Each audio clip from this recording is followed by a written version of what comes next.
inside of a fever dream. And I swear. Welcome back to episode 42 of Monday Diaries, which is me sitting down, building in public, sharing all of my lessons and learning with you guys here on YouTube. And I usually do it in less than 10 minutes. In fact, the last video was exactly 10 minutes. So I'll try to do the same, and you guys can just tune in and take what you need. As always, I'll go through the numbers and stuff towards the end.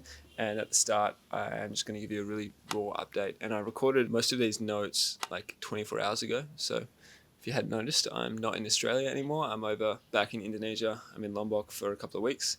We're about to run our next founder house out here. But in the meantime, I have some of my best friends live in Lombok. Behind me is an office that they all share. And I was in there this morning. The calm before the storm, so to speak. When I wrote this, I was very, very underslept. I was up at 3:45 to catch the plane and had a pretty poor sleep before that. And I found it, I guess in the last few days, really tough to balance alone time, present time with Alina, prep for this trip. I'm going to be away for a month, so I sort of had to be pretty on the ball with what I was bringing and just organization. And I don't really talk much about my relationship here, but that's something that it's happened a couple of times now when I've been going away or she's been going away. And, we've really tried to make an effort to communicate well and balance things, but it just hasn't quite lined up. We haven't quite had the time to sit and be in each other's presence. And so we sort of felt quite disconnected leaving.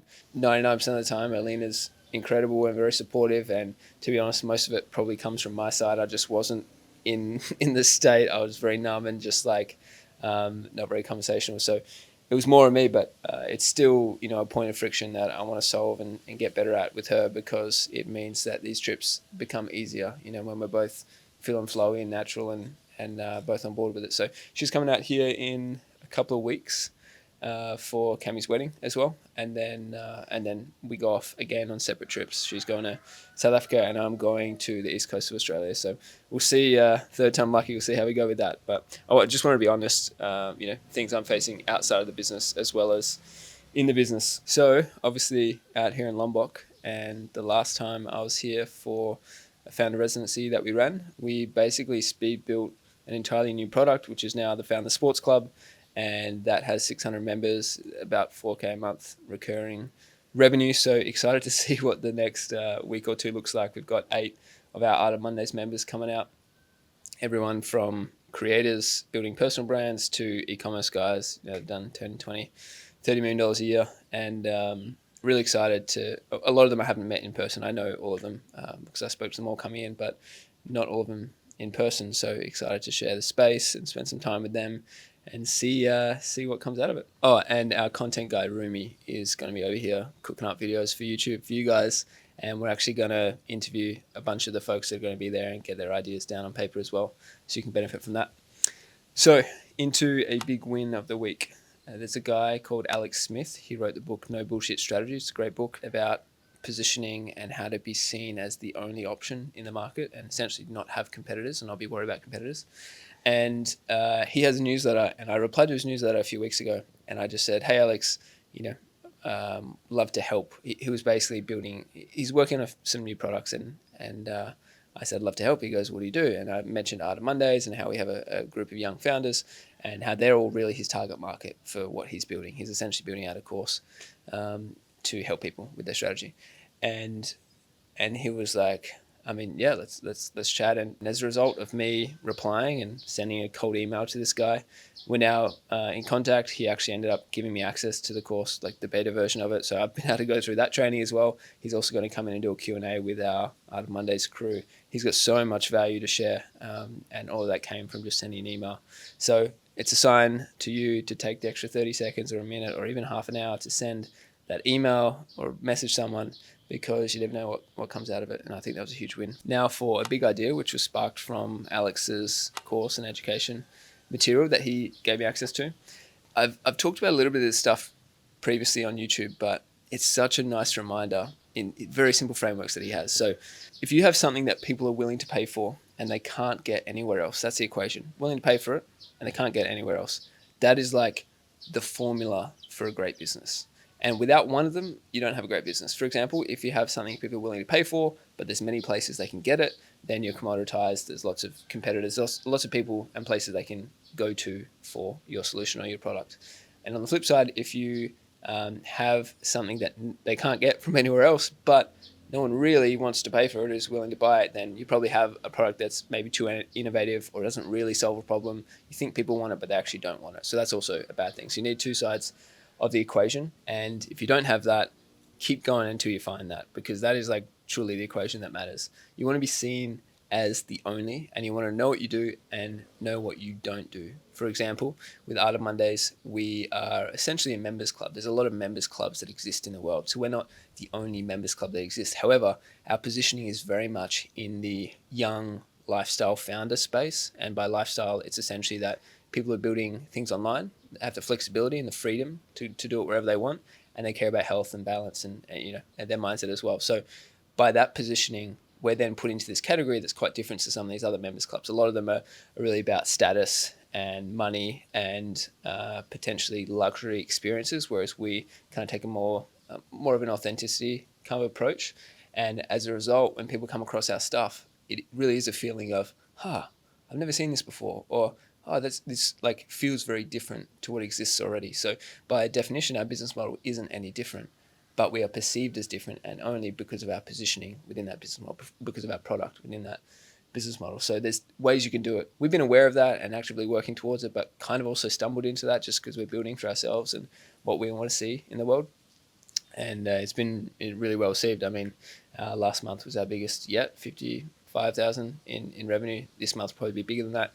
And it's just this snowball effect that's happening now that there is a bit of a flywheel that's turning. But we'll see. I'll obviously keep you guys updated. But as a result, I believe we can coexist with these other companies. I don't see them as competitors. I don't think even the word competitors exists. I'm not even concerned with what they're doing. I'm not looking at them actively.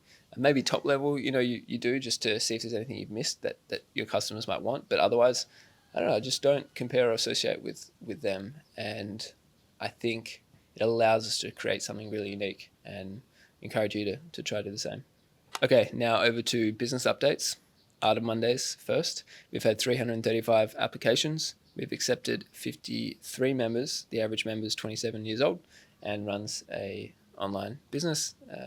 Most businesses are sort of in that anywhere from 100K a year all the way through to 20, 30 million, like I said.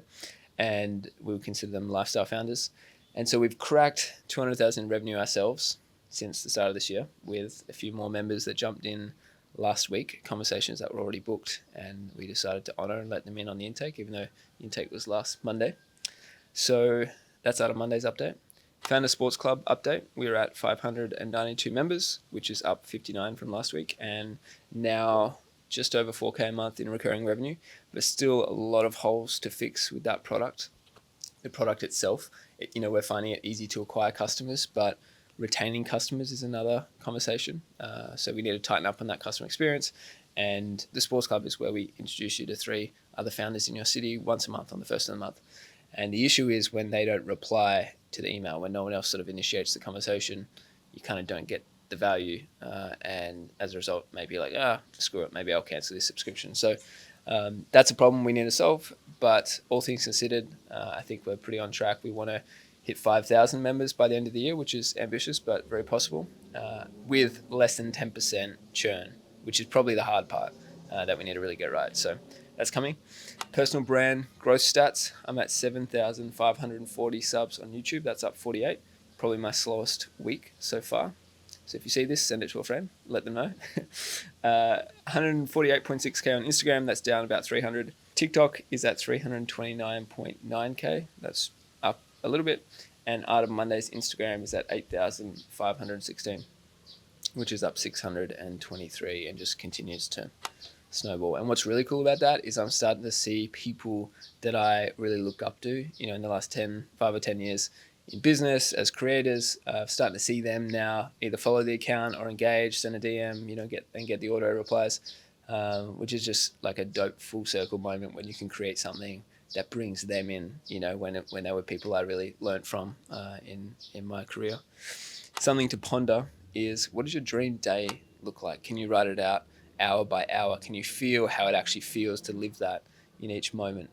If not, maybe you don't have enough clarity, and how do you expect to achieve that thing without having that clarity? So it's almost a cliche thing at this point to have that sort of dream day goal written down, but so many people don't have it and wonder why, years down the track, maybe they've progressed in one area but haven't actually achieved that dream. So I encourage you to write that down. There's free stuff, my business links, my social media, all linked in the description below. Stay tuned for next week. We're going to have a video from the Founder House if you want to meet the founders and see what we get up to. And I'll see you in the next one.